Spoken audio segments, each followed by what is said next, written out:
Eu quero saudar todos com a paz de nosso Senhor e Salvador Jesus Cristo. Um bom dia e uma boa tarde, uma boa noite de salvação para todos os amados ouvintes da Palavra de Deus.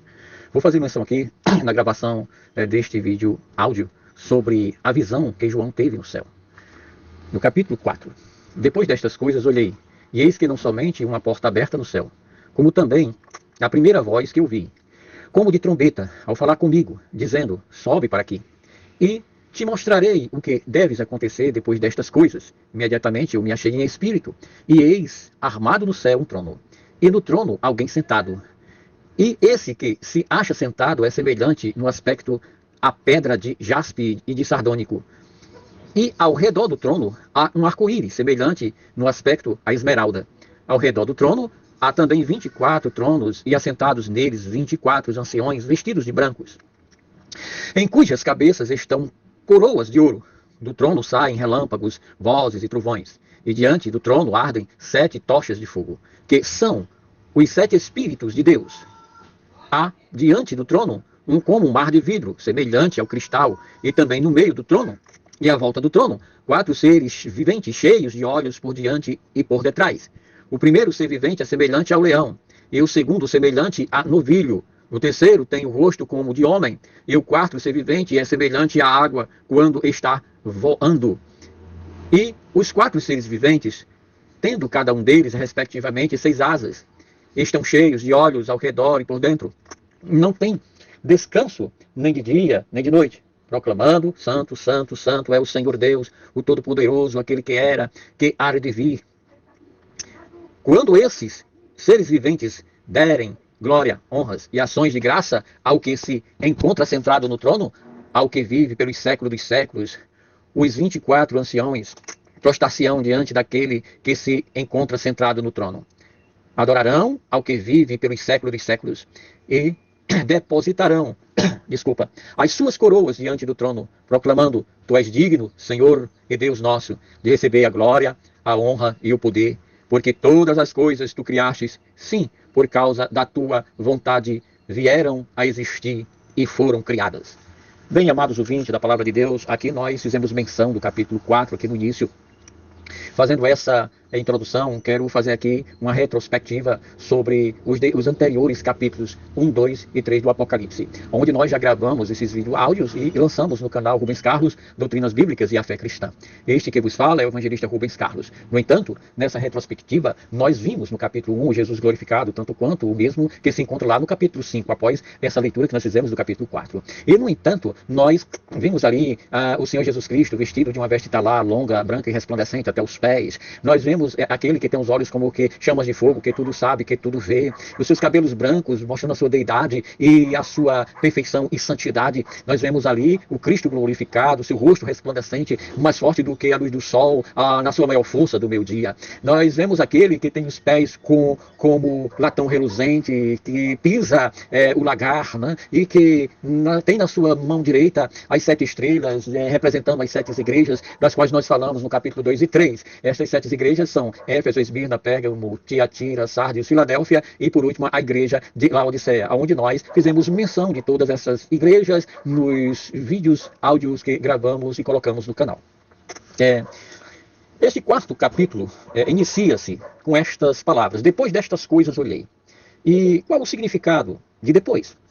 Para nós compreendermos, necessitamos aqui de entender bem da menção, da recapitulação do que nós já fizemos dos 3 primeiros capítulos, onde trata-se ali da igreja do Senhor Jesus Cristo, onde ali está a mensagem enviada do Senhor elevado às 7 igrejas. E depois nós temos que também lembrar com qual a ordem o Senhor Jesus deu a João, evangelista, quando exilado ali na ilha de Pátimos, no Mar Egeu, por conta da palavra de Deus, por amor à palavra de Deus e também do testemunho que ele dera de Jesus Cristo, onde diante de Domiciano e de todo o império, ele não negou o nome de Jesus, e como conta a história paralela às Sagradas Escrituras, como Flávio Josefo, Eusébio de Cesareia e outros escritores bíblicos ali dos primeiros séculos da história da igreja primitiva, que João não prostrando-se, meneando e não dando glórias ao culto de César, ao imperador Domiciano, colocaram João ali dentro de uma caldeira de azeite fervente, e ele saiu dali vivo e sem nenhuma mancha ou mácula, sem sofrer dano algum. Então decidiram exilar João ali na ilha de Patmos, no mar Egeu, né? Por causa da palavra de Deus e por amor do testemunho de Jesus Cristo. Seguindo a ordem dos acontecimentos, o Senhor escreve dizendo: pois estas coisas que vistes, capítulo 1, versículo 19. E o que João havia ou tinha visto, o Senhor glorificado, do capítulo 1, versículo 1 ao 20. Essa foi a visão que o Senhor, de forma tão gloriosa, dá a João, que cai como morto aos pés daquele anjo, que o Senhor tinha enviado a ele ali na ilha de Patmos. No segundo passo desta história, nós vemos ali quando o Senhor diz: escreve as coisas que são, capítulo 1, versículo 19. E o que significa isso? As 7 igrejas do capítulo 2 e capítulo 3 do Apocalipse. Esse escreve era destinado às 7 igrejas do Senhor. A terceira fase deste versículo diz: escreve as coisas que hão de acontecer depois destas que João estava ali vendo, presenciando, capítulo 1, versículo 19. Ele tinha, portanto, que escrever de forma precisa, né, o que aconteceria no mundo após a época da igreja primitiva, a igreja dos primeiros séculos e também a igreja do presente século, dos dias atuais, em pleno início do século XXI. Isto é após ou depois do arrebatamento da igreja, para a era dispensacionalista, para a era da graça, e chegando à era do arrebatamento da igreja, após ali temos o período da dispensação tribulacional. E o que quer dizer? Depois destas coisas olhei, e eis que não somente uma porta aberta no céu, versículo 1. Fazendo esta exegese, referindo a esta hermenêutica, João vê primeiro o quê? O principal, né? O evangelho. Mas nós temos que João, de forma gloriosa, ele vê a redenção da igreja. Esta é a mensagem, a pregação essencial e principal que deve se anunciar por todo mundo. E ele vê ali que o véu foi rompido quando Cristo na cruz do Calvário, o véu do templo que separava o lugar santo do lugar santíssimo, o céu está aberto. Há agora um diálogo diretamente de nós para com Deus. E vemos que qualquer um que quiser pode entrar neste caminho para o céu. Somente Jesus diz: eu sou o caminho, a verdade e a vida, ninguém vê o Pai senão por mim, de João 14, versículo 6. Em outras passagens semelhantes a estas, nós também vemos Jesus Cristo falando em Hebreus, capítulo 10, versículo 19, onde diz: tendo, pois, irmãos, intrepidez para entrar no Santo dos Santos pelo sangue de Jesus. Isso foi o divisor de águas do século XVI, com a reforma protestante de Martim Lutero, onde ele defendia que para falarmos com Deus não precisávamos de intermediário, a não ser somente de Cristo Jesus nosso Senhor, quando ele fala em Paulo aos Timóteo, dizendo que Jesus Cristo é o único mediador entre Deus e os homens. E que agora nós temos acesso diante de Deus como sacerdote das nossas próprias vidas, de orarmos e falarmos com Deus. Ou seja, o único intermediário é Jesus. E que nós temos, de forma precisa e direta, um diálogo, uma comunhão, uma amizade com Deus por meio de Cristo Jesus nosso Senhor. Jesus também diz: eu sou a porta, se alguém entrar por mim, será salvo, de João capítulo 10, versículo 9. E no versículo 10 ele diz: eu sou um bom pastor que deu a sua vida pelas ovelhas, pelas minhas ovelhas. Jesus Cristo